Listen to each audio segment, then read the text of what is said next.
Hai semua, Assalamualaikum dan salam sejahtera. Bersama saya pada kali ini dalam kongsi ilmu bersama Cikgu Syamsul Suzaimi bin Ahmad Syukri daripada SMK Saint Xavier. Baik, pada kali ini kita akan mempelajari ataupun saya akan berkongsi satu ilmu dalam mata pelajaran Asasan Komputer tingkatan 3 iaitu bab keempat kod arahan. Dan kita akan fokuskan kepada subtopik 4.1.4 iaitu kekardinalan. Baik, kita akan saya akan cuba untuk mengupas atau menerangkan secara lebih terperinci beserta dengan contoh apa itu yang dimaksudkan dengan kekardinalan ataupun dalam bahasa Inggerisnya cardinality. Baik, kekardinalan. Kekardinalan ni dia mempunyai kaitan dengan subtopik yang kita belajar pada sebelum ini iaitu entity dan attribute. Baik, kekardinalan ni bermaksud merujuk kepada perhubungan antara entiti-entiti dalam satu pangkalan data. Bermaksud entiti-entiti yang kita cipta, entiti-entiti yang kita bina, kita nak hubungkan entiti-entiti tersebut. Baik, jenis perhubungan ataupun jenis kekardinalan yang kita akan pelajari adalah one to one dan one to many. Okey, perhubungan. Okey, apa itu perhubungan yang dimaksudkan? Perhubungan yang dimaksudkan adalah menghubungkan entiti dengan entiti menggunakan kata kerja. Baik. Dan perhubungan ditulis menggunakan simbol rhombus. Jika sebelum ini kita telah pelajari entiti ditulis menggunakan simbol segi empat tepat dan atribut ditulis menggunakan simbol bujur. Pada kali ini satu lagi ilmu perhubungan ataupun set hubungan kita tulis menggunakan simbol rhombus. Baik. Kita tengok kekardinalan jenis yang pertama iaitu one to one ataupun hubungan satu dengan satu. Okey, yang pertama, hubungan antara satu entiti dengan satu entiti yang lain. Bermaksud satu entiti yang dicipta kita nak hubungkan dengan satu entiti yang lain. Okey. Yang kedua, dikenali sebagai hubungan one to one atau satu ke satu. Dan hubungan one to one ni boleh ditulis menggunakan simbol nisbah 1:1. Ini bermaksud one to one. Baik. Mari kita tengok contoh soalan bagi kekardinalan one to one atau satu ke satu. Jika di sini seorang pengetua akan menguruskan sebuah sekolah dan sebuah sekolah hanya mempunyai seorang pengetua. Apa yang penting? Langkah yang pertama, kita perlu kenal pasti. Dalam ayat ini, kita kena kenal pasti yang mana entiti dan yang mana kata kerja. Baik. Yang pertama, kita tengok contoh dari segi gambar rajah perhubungan entiti ataupun ERD, Entity Relationship Diagram. Okey, baik. Yang pertama, kita kena kenal pasti entiti. Bila kita tengok pada soalan ini, entiti yang dapat dikenal pasti adalah entiti pengetua. Okey, baik. Entiti pengetua. Dan yang kedua adalah entiti sekolah. Okey, baik. Kita nak hubungkan entiti pengetua dan entiti sekolah ni, kita perlu kenal pasti pula yang mana satu kata kerja yang berada dalam soalan ini. Bila kita lihat, kata kerja yang dapat kita kenal pasti adalah menguruskan. Okey, menguruskan dan mempunyai. Okey, kita boleh pilih yang mana-mana satulah. Baik. Ataupun kata kerja yang bersesuaian ataupun sama erti dengan yang ada dalam soalan. Bila kita lihat di sini, kita boleh buat mentadbir ataupun kita boleh tulis menguruskan ataupun mempunyai. Kita hubungkan dua entiti ini dengan satu kata kerja yang kita dah pilih. Baik.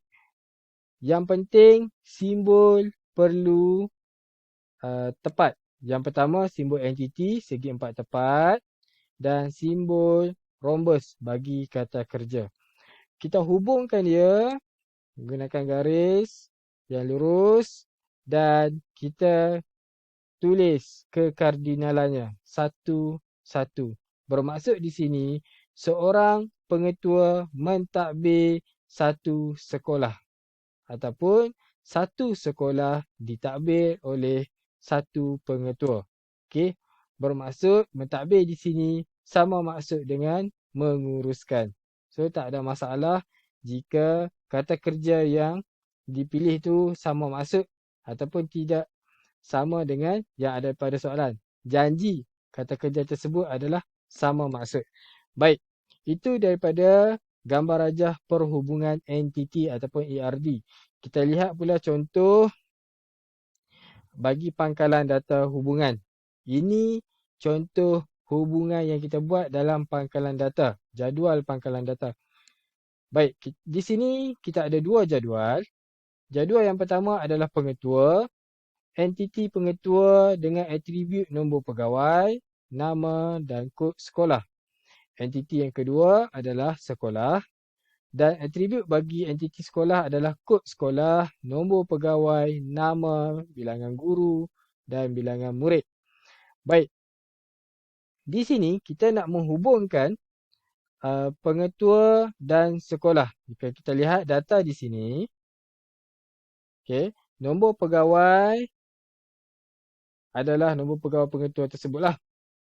Okey, satu pegawai ataupun satu pengetua hanya mempunyai satu maklumat ataupun satu rekod pada data ataupun pada rekod dalam entiti sekolah. Kita hubungkan satu. Maksudnya nombor pegawai A12340 hanya ada satu sahaja. Satu sahaja pada entiti sekolah A12340. Dia tak boleh ada lebih daripada satu. Sebab ini adalah hubungan one to one. Baik. Okey, itu adalah contoh kekardinalan jenis one to one ataupun satu ke satu daripada segi gambar rajah perhubungan entiti dan pangkalan data hubungan. Baik, seterusnya kita lihat contoh yang kedua ataupun jenis kekardinalan yang kedua iaitu one to many ataupun dalam bahasa Melayunya hubungan satu ke banyak. Apa yang dimaksudkan dengan one to many?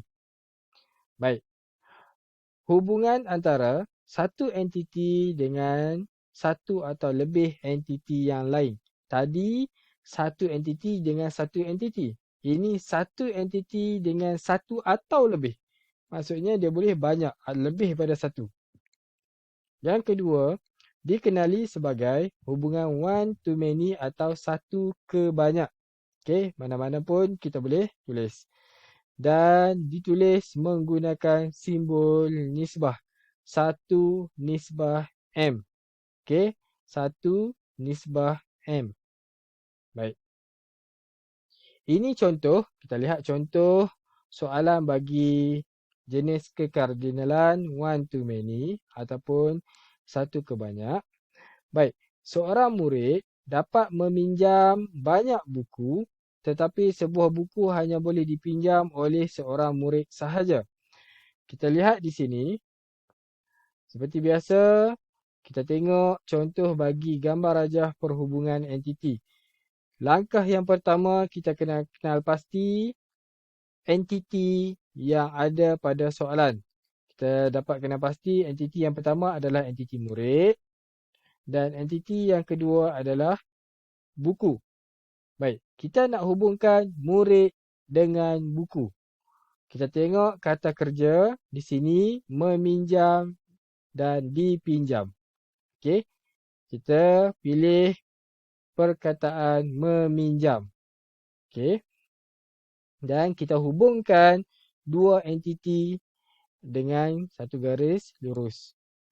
Baik, pada soalan, seorang murid bermaksudnya satu murid boleh meminjam banyak buku. Jadi, kekardinalan yang kita kena tulis adalah 1M. Iaitu, satu murid boleh meminjam banyak buku. Okey, boleh faham? Baik. Seterusnya, kita lihat contoh dari segi pangkalan data hubungan. Di sini kita ada dua jadual. Baik, jadual ini adalah dua entiti. Yang pertama entiti murid dengan atribut ID murid, nama, jantina dan nama kelas. Entiti yang kedua adalah entiti buku dengan atributnya ialah kod buku, judul, ID murid, ISBN dan tarikh pinjaman. Baik, kita lihat di sini, kita nak hubungkan one to many. Bermaksud satu murid boleh meminjam banyak buku. Kita tengok contohnya. Bila kita lihat di sini, ID murid PSS 002 iaitu Adam Akil telah meminjam lebih daripada satu buku. Iaitu banyak buku lah. Okey, kita lihat di sini PSS 002 telah meminjam kod buku F101 iaitu buku teks KSSM Sejarah Tingkatan 2 dan F102 buku teks KSSM Ekonomi Tingkatan 4. Maksudnya di sini satu murid telah meminjam dua buah buku. Baik. Itu adalah contoh bagi gambar rajah perhubungan entiti ERD dan contoh bagi pangkalan data hubungan untuk jenis kekardinalan one to many ataupun satu ke banyak. Okey, baik.